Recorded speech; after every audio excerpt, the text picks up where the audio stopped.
I'm McKay Thompson.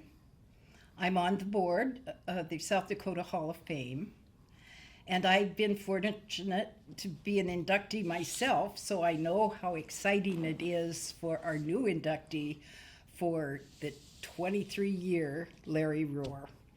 Larry, you've had an exciting life, and we just want to know from the very start, where'd you grow up? Where'd you go to college? Tell us a little bit about what started with you. I grew up in Sioux Falls when it was a small town.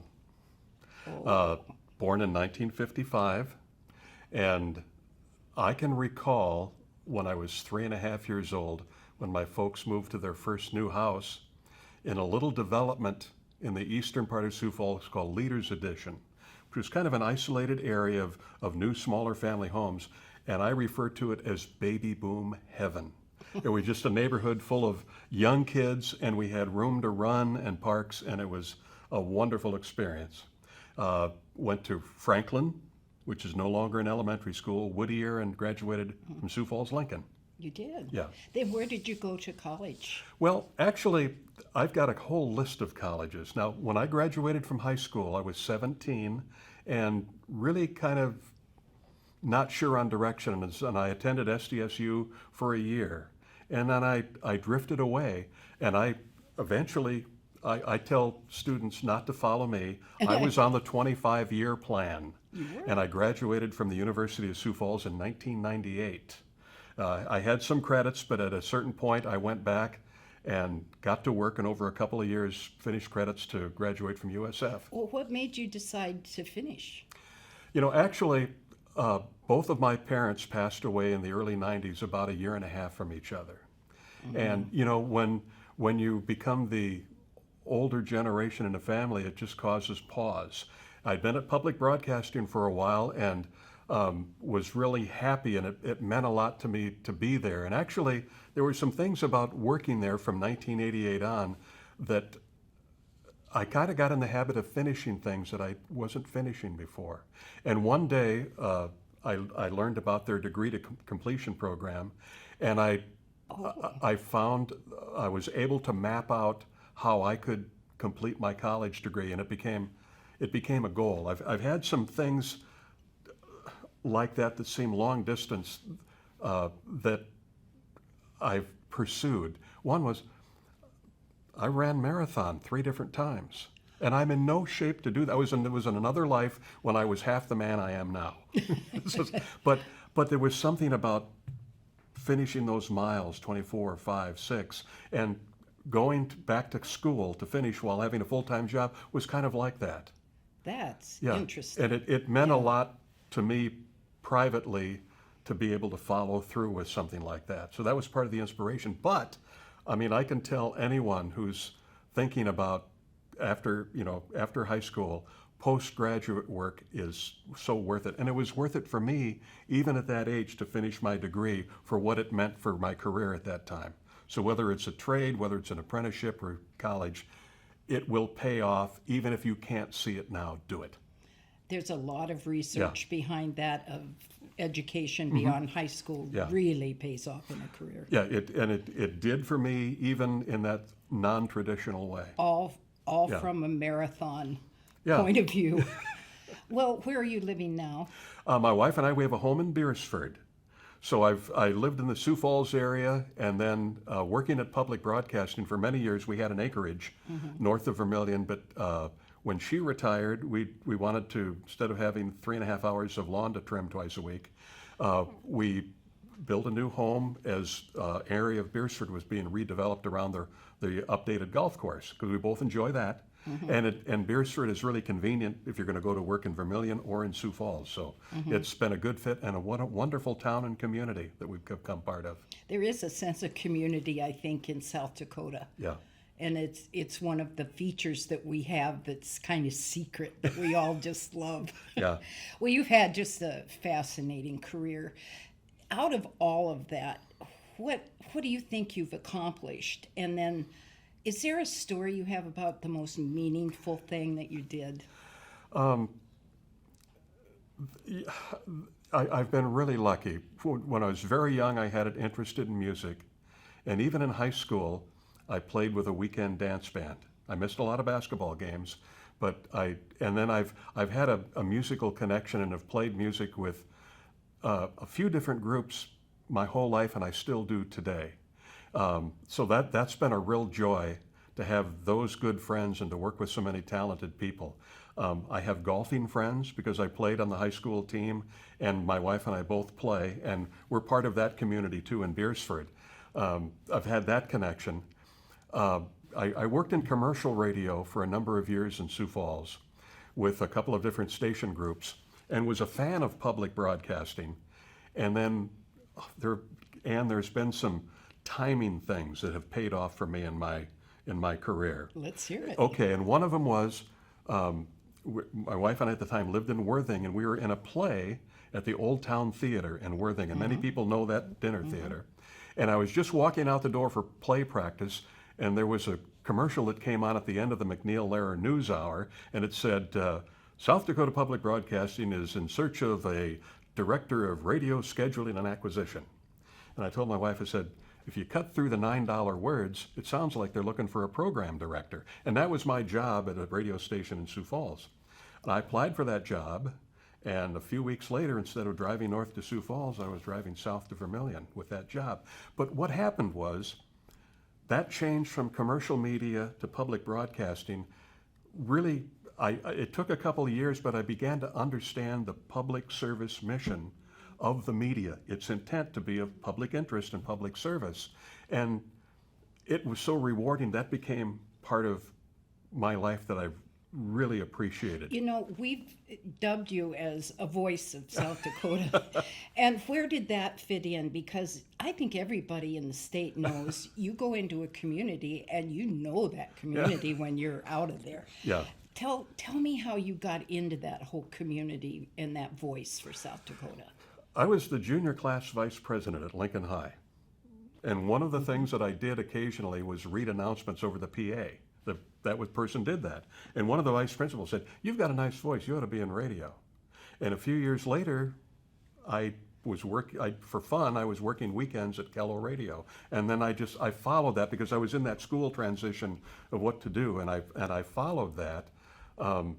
So it's just something that I've always done, and I've kind of followed that muse, and it's led in some very interesting directions. Well, some other things that you've done, like, I know this is kind of a many-answered question I just asked you, but you've had some real highlights in your career. Yeah. Tell us about some of those. Well, the one that's my favorite is, and it's a facet of working at public broadcasting. There's been so many unforgettable opportunities, but it's really opened some doors. And as a matter of fact, when I first started working at public in Vermilion, at the Vermilion office, I wound up connecting with some of the musicians that I play with now, Owen and Nick and Boyd and those guys. I met them because I happened to be there. But for Rapid City, I'm sure you know Doyle Estes. I do. Okay, Doyle was a Friends Board member, and Doyle was also, he's now on our ET board. And, he's a character. Okay. Well, the most rewarding thing came from a typical Doyle move, okay? And this has to do with getting on planes in the Sioux Falls airport, okay?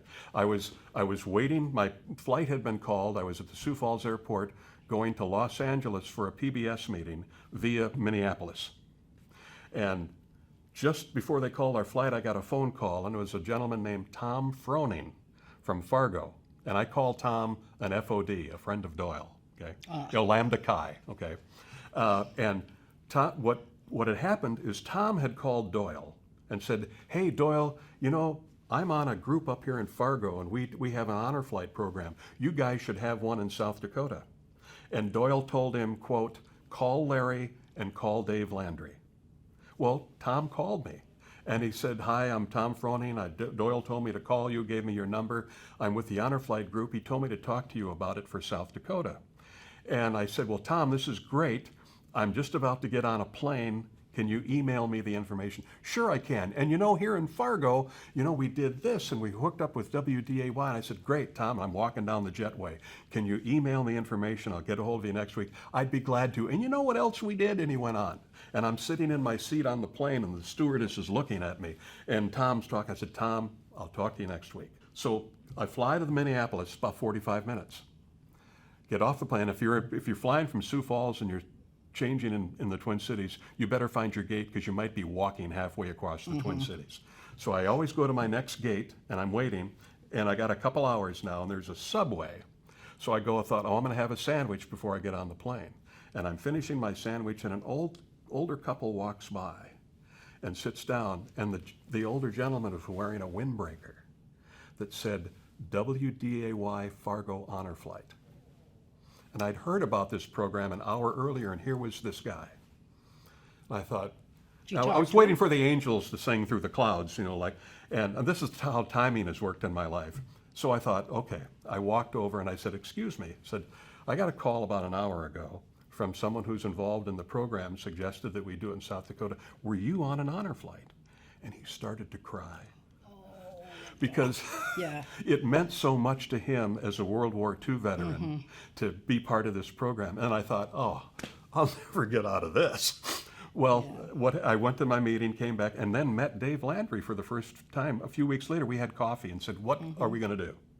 And what happened over the next couple of weeks is we thought that there would be this statewide scope instead of like a city like Fargo. And we literally, over coffee, mapped out what would become Honor Flight South Dakota. And we got board members involved, volunteers, put together a plan, followed the model of some of the other cities, and over the course of 4 years, we raised almost $2 million. We chartered 12 different 737s, and nearly 1,400 South Dakota World War II vets got to make the trip to see their memorial and back. And outside of family, it's probably the most rewarding thing that I've ever been part of, because my father, who had passed away in the early 90s, flew 49 missions on a B-17 over Europe and never talked about it. Never would mention it, and that which was not uncommon. Why do you think that was? It's, what we learned with working so many with World War II vets during that program is they were asked to do some really tough things. And they saw and did things that had to be done that were really hard. And they thought, the world in that state, the entire planet involved in this, that this was something that they just needed to go do it, and come home. And some of them, because of that experience, had everything inside. My dad was one of them. I learned later, he was on one of the planes that firebombed Dresden. He was on a plane that flew cover during Normandy invasion. And so he wrote that I saw the Normandy invasion from 17,000 feet, those poor bastards down there. And they saw things. They saw things, but they had this trip. And they saw a memorial to what they had done, and people were so thankful for what they had done. It literally changed their lives. And afterwards we would get letters from people time and time again saying, Dad never talked about this, and now he's telling us stories that we never knew. I have to say, one of the things we've discovered, and I have now viewed hundreds of nominations for the Hall of Fame, is there seems to be a pattern of people like you that give from the heart, and that you are in a ton of things, not just your career. Like you've got your music, you've got an activity like this, and we haven't even begun to hit on some other highlights of your career, but there seems to be something there that you do that others that get this award seem to do for the state of South Dakota. And you have an insight into people. Almost everybody to the one has an insight on what people need in this state. And you're one of them. I want you to say the other airplane story. Okay. You got another call this year. Talk about that airplane story. Well, we're back probably at the same gate, back at the Sioux Falls Airport. And it wasn't too long before a flight was called. And my wife and I, we've never traveled outside the country before. My grandfather came here from Switzerland as a very young man. And so we planned a trip, and we were flying from Sioux Falls to Zurich, and we were going to spend a week and breathe the air that my grandfather breathed. And there were a lot of Rohrer history in this spot. So, and then go to Ireland. And this is brand new adventure for us. We got fresh passports and everything. We don't know what to expect. Flying overnight, the whole thing. And not too long before they called our flight, Lori Beckvar and John Porter called and said, the board has inviting you to be inducted into the Hall of Fame. So your conclusion is? I need to travel more. Yay. When I'm at the airport, amazing things happen just before we get on a plane. Would you talk about the one thing that really was a highlight with public broadcasting, and that's with your internet experience that you proposed? Yeah. Well, I was really fortunate during my career at public. I had 4 different jobs. I was originally hired as the program director for radio, and the person who was the radio manager that hired me went to a similar job in Wisconsin a couple of years later, and for a few years I was the radio network manager. And that actually led into the internet story, because I was at a meeting in the early to mid 90s. NPR used to have in-person national meetings, annual conventions, and one year they had some research that said in this particular year, 94, 95, that about 30% of the homes in the U.S. had a connection to the internet, okay, at that time. But among NPR listeners, it was twice that. So when I came back, we were talking about this, and the conclusion was we should do something at public broadcasting related to the internet. Now, this is 30 years ago, practically. So we started an internet services division. It was me and Kent Osborne, 2 guys. And it was just a playground. I mean, it was like every day, webcams, a website, you know. And we actually started streaming audio and video media through an application called Real Media that I don't think exists anymore. And what not everybody knows, public broadcasting is connected to the state agency BIT, Bureau of Information Telecommunications. So we proposed we wanted to stream audio and video to the internet, and they wouldn't let us because they didn't know how yet. So we started right out of the gate about 1998 to 99. We began streaming audio and video from our website. So let me interrupt just a minute. What Larry is doing here is talking about an idea that nobody else has in South Dakota, and how do you make an idea that nobody has any clue about come to fruition? So what happened then? What's the end result? The headline to that, Ann, is, and I'm wandering here, let me wander. When I was a little kid, my older brother and me, and when Mom would say, clean up your room, I would pick up a toy and play with it, put it away, pick up another toy and play with it, and it drove her crazy because it would take so long. But I was a daydreamer. Oh yeah, I couldn't stay on track. I was and it really wasn't, I wasn't like I was on the spectrum. I was just a daydreamer.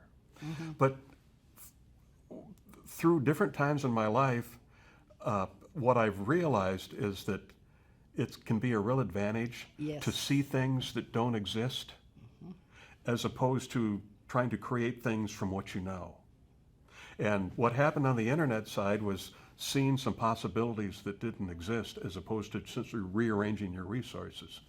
So we had this ability to stream audio and video, and public broadcasting has a long history with the state legislature.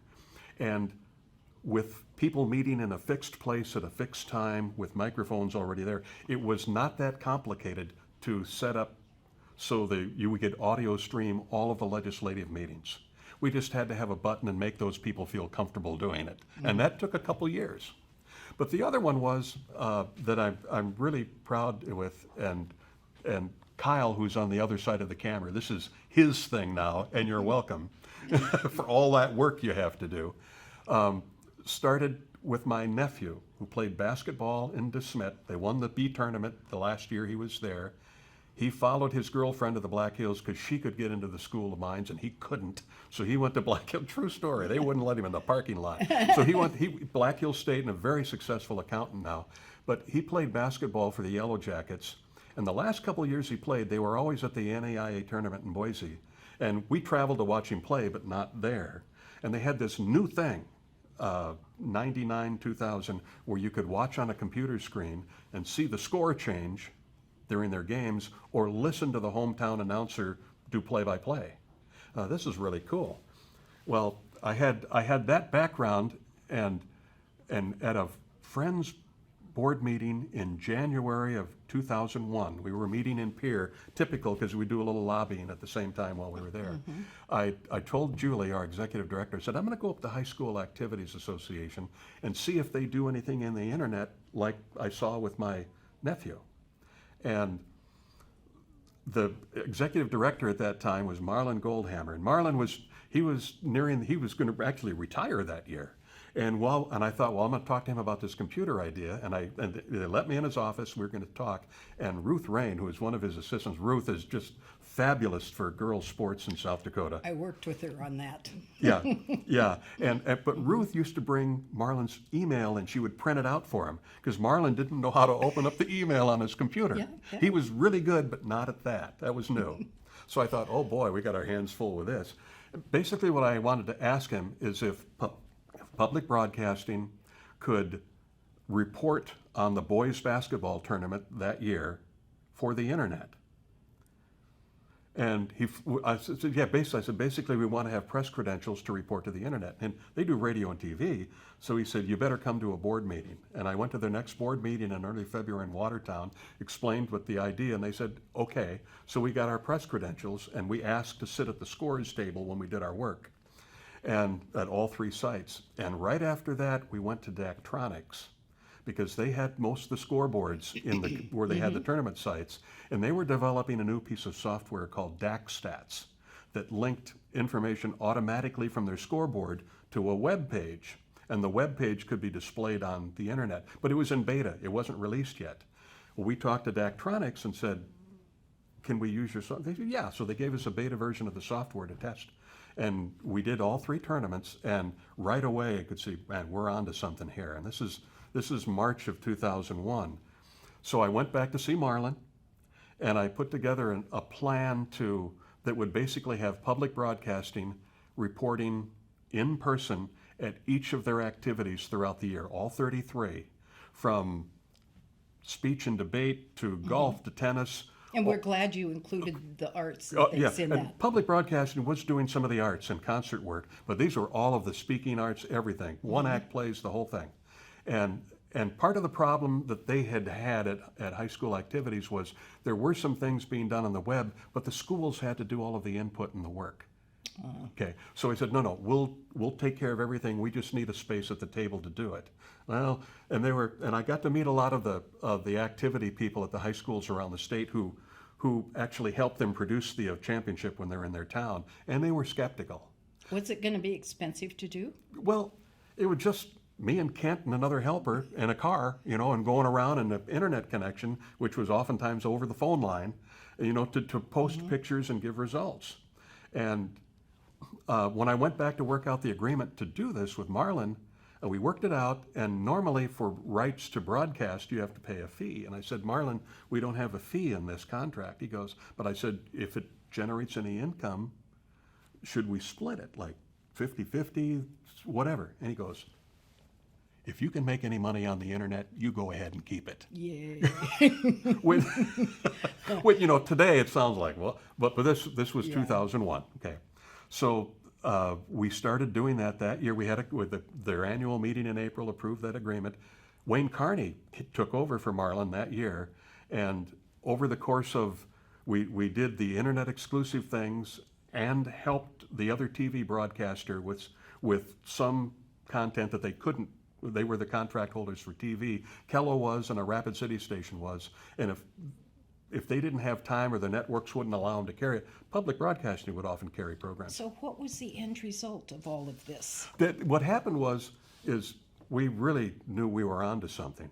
And we got a closer partnership with KEVN when they were the primary TV broadcaster and worked together, but they kind of lost interest. So from 2004 or 2005, public broadcasting did more of the production work. And when it came time to renew the next TV rights contract, we thought, well, let's put in a bid on our own for public TV to carry these.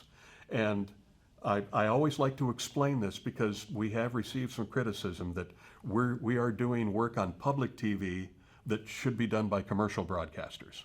Okay. I helped put together the bid for South Dakota Public to be the exclusive TV broadcaster, and was in the room when they officially opened the bids.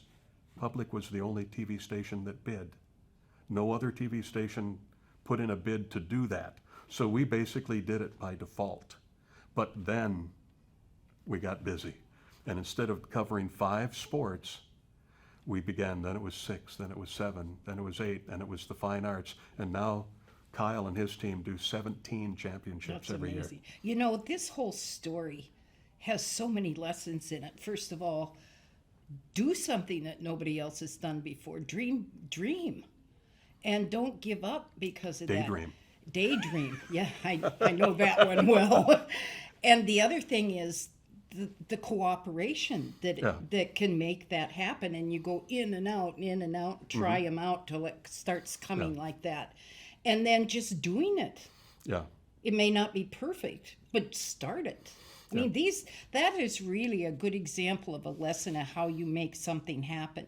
A lot of young people in South Dakota feel they have to leave the state or they just can't envision things like that. What advice would you give young people about all of this? Because look what you've done. You know, there are more and more things, because I've been involved with music with some people who played at a very high level, and involved in That different. would be Kenny Putnam. Kenny and Tom Schaefer, all the fiddle players. Owen, Kenny worked with Roy Clark and several of Boyd and our drummer, and they traveled with a musician out of Nashville for several years. And you don't need to go there to do that anymore. You can make very professional music out of your garage. You know, they joke about garage bands, but you can do that anywhere. And the connections to promote and distribute that music can be done from Paquana or anywhere. Nowadays, maybe not the case 40 years ago, but that's all changed. And think of how many people you know and that I know that now work remotely for their jobs, even into Rapid City or to Chamberlain or to Sioux Falls. And basically, you can work remotely to the planet from South Dakota. So whatever idea you have, you may find that it can be executed a lot more effectively. You might have an opportunity to test it more in a place where there may be less direct competition, like South Dakota, or it may be more cheaper to produce from a place like South Dakota. This is where you should look first if you have an idea. Plus, it gives the youth a sense of community that they sometimes can't get once they leave. That's part of our culture here. And you really feel like you belong. Yes. And it's worthwhile. Yeah. Yeah, those are really good reasons for we need to change the aspect of, to be successful, you need to go to college out of state and then get a job out of state and you're successful. I think you should that travel. That has changed. Yeah, you should travel and see it. And someone said earlier today, I heard him say, make sure you come back if you do go. Yeah. Because I think you'll learn that working from a community, which is like South Dakota is a mid-sized town with really long streets, okay? And that it can be a lot more personally rewarding, along with being professionally rewarding at the same time. And you can be with your family and you can kind of have it all here. Yeah. We often talk about, well, who influenced you? Did you have any mentors that really said, go get them, Larry? I remember Tom Brokaw said he had one in college that said, you better get in order here, you're going to fail. And he said that talk had more to do with his success. Did you have any of those experiences, or did somebody really have an impression on you? Well, you can tell by the way my career wandered in my 25-year plan to commit to complete college that I can't really identify anyone who is trying to keep me on track to a goal like that, but there are two people that have influenced the way I think and the way I've acted in some key positions. And one is our executive director at Public Broadcasting, Julie Overgaard. She's been recognized nationally for her management style, but she has a real knack at keeping things on track and making complicated discussions simplified to something very specific, and being able to take a wide range of ideas and focusing them.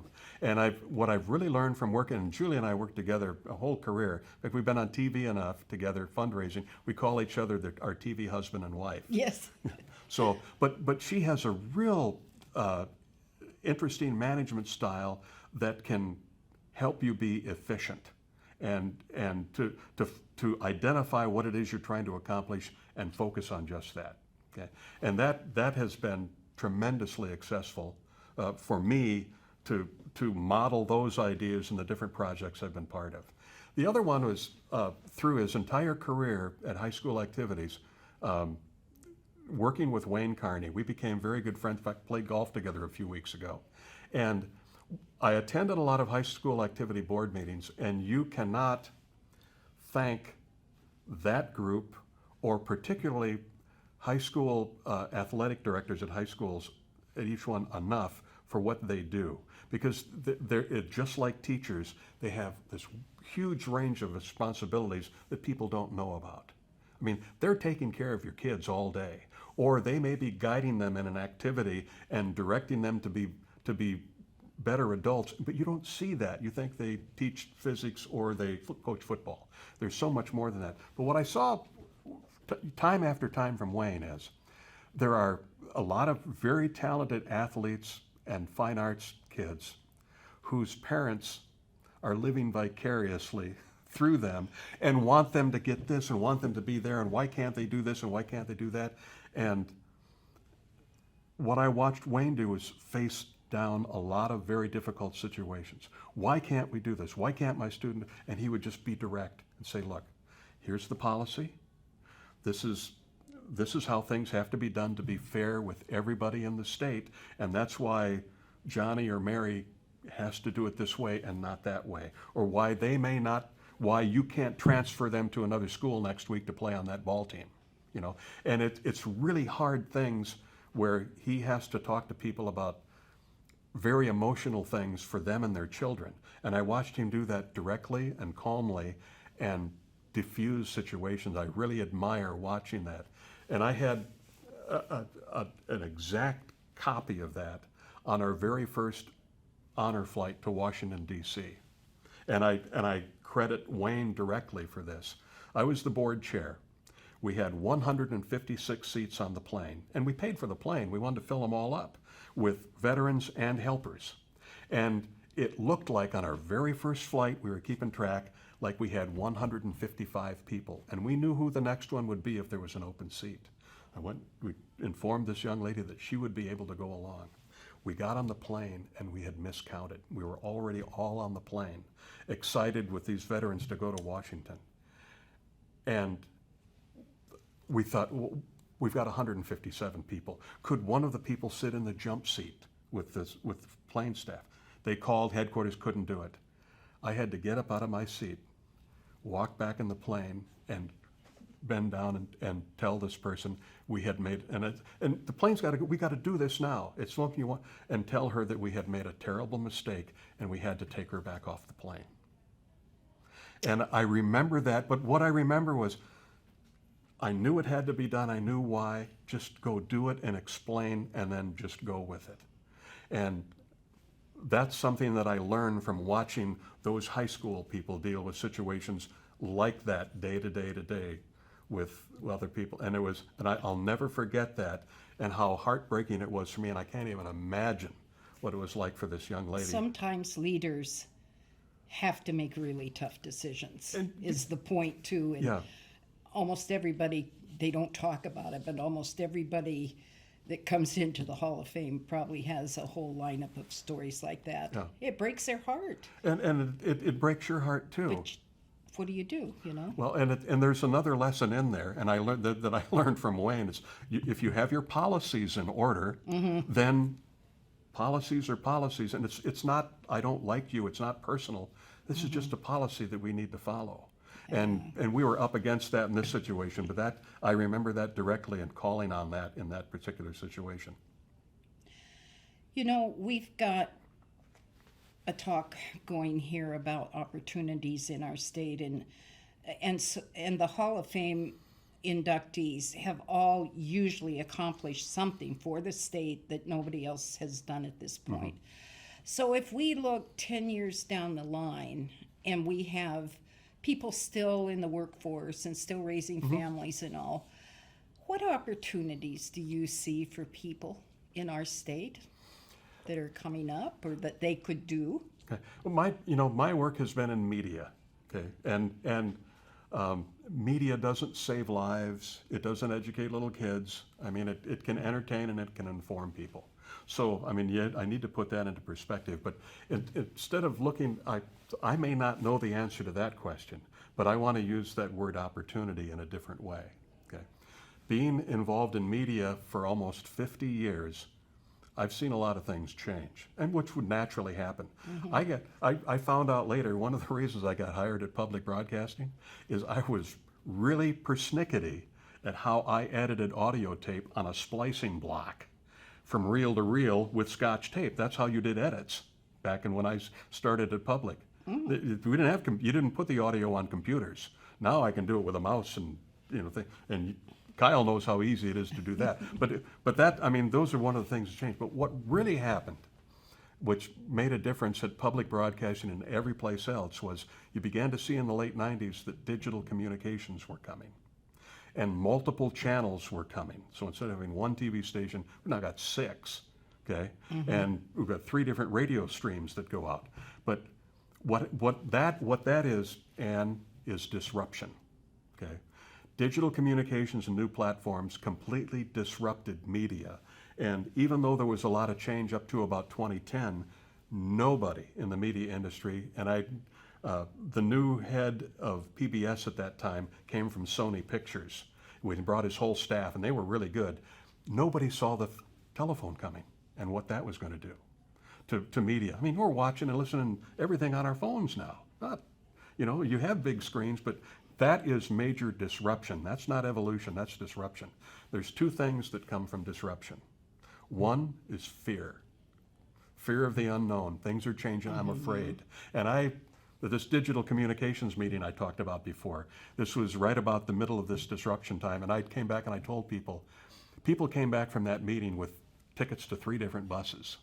One was, the bus that was, oh my God, I gotta retire and get out of here. I don't know what to do. The other one was, I don't know what to do, so I better go back to the office and figure it out. And there was another bus that said, I can't wait to get back to work. This is gonna be fun. And it was, so there's fear or there's opportunity. And I can tell you very clearly the reason that I'm here with this talking to you is because there was opportunity. You got on that bus. I got on that bus. But there's much more to that. I mean, it's an organization with people who have the same mindset about public service and have a real purpose. You put that purpose and the people together with an opportunity, and I get to talk to you.